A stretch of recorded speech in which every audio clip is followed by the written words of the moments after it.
Hello everyone, this is Father Bill from St. Callistus, and today I thought I'd talk a little bit about the Good Shepherd. Jesus is the Good Shepherd, and John chapter 10, he gives a long talk about him being the Good Shepherd. I am the Good Shepherd.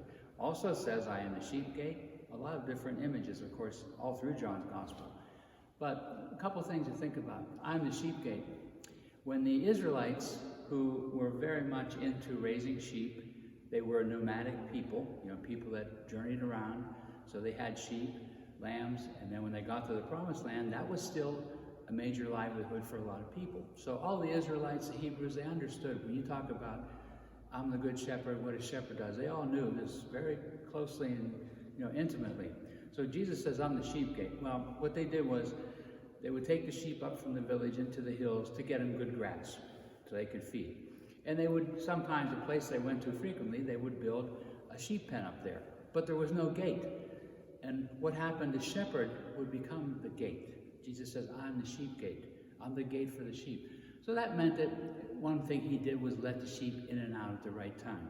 But also, if a wolf came, and the wolf, of course, represents somebody that's taking advantage of people, using people, somebody that's kind of evil, not a true shepherd.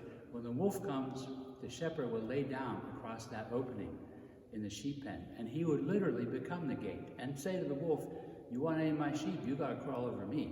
So he laid, and Jesus says there in this passage, I laid down my life for my sheep. Well, we see he did that. He died on the cross. He gave everything for all of us. Very powerful. So we should have great confidence. He's a good shepherd. He wants to lead us to good pasture, good water, help us grow spiritually. John mentions different times in his gospel, what's the point? You know Jesus, you get abundant life. You have a fullness of life. Not just get by a little bit or be saved. You've got a fullness of life, abundant life. Other thing we should mention, Jesus says, my sheep hear my voice. So how did they bond with the sheep? How did the sheep bond with the shepherd, in our culture, we think about the Wild West and different, places where they branded the cattle to make sure you knew whose cattle it was, so people didn't rustle and steal your cows. You had a brand on it. What they did was the sheep knew the shepherd's voice. They didn't brand them. The sheep bond very closely with one shepherd. They don't bond with a whole group of shepherds or a whole tribe. They bond with one person. Sometimes there are women shepherds, but they bond with that one shepherd. And how do they do that? They hear the voice of the shepherd. They know his voice. So in the morning, many times in the village, they would have a common sheep pen, and all the shepherds would come out in the morning to get their sheep, take them out to pasture. They would call them by name, and that's how they knew. So the sheep were bonded with their shepherd. When their shepherd came and called for them, they went with him. They didn't go with anybody else. There was no confusion. They knew his voice. So Jesus uses that image for us as, my sheep know my voice.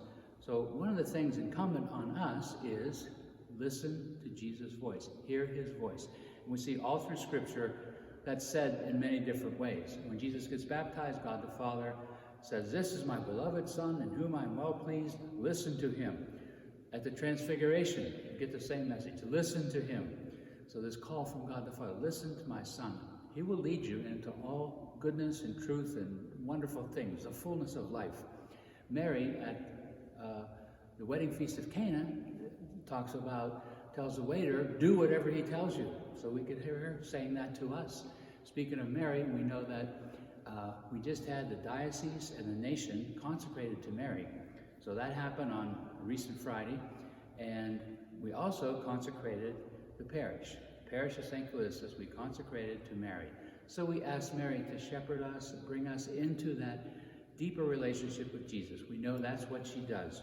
She always brings Jesus to important situations, and she brings Jesus to us, especially in our time of crisis, of maybe some doubts, some difficulties, not knowing how things are going to go.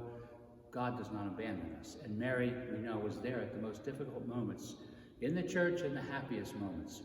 Happy moments like Pentecost, when the Holy Spirit came down and the apostles went out fired up with the good news.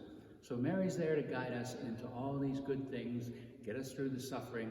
And once again, she says to us, this is my beloved Son. We should listen to him and do whatever he tells you. So hopefully we work on listening to what Jesus tells us.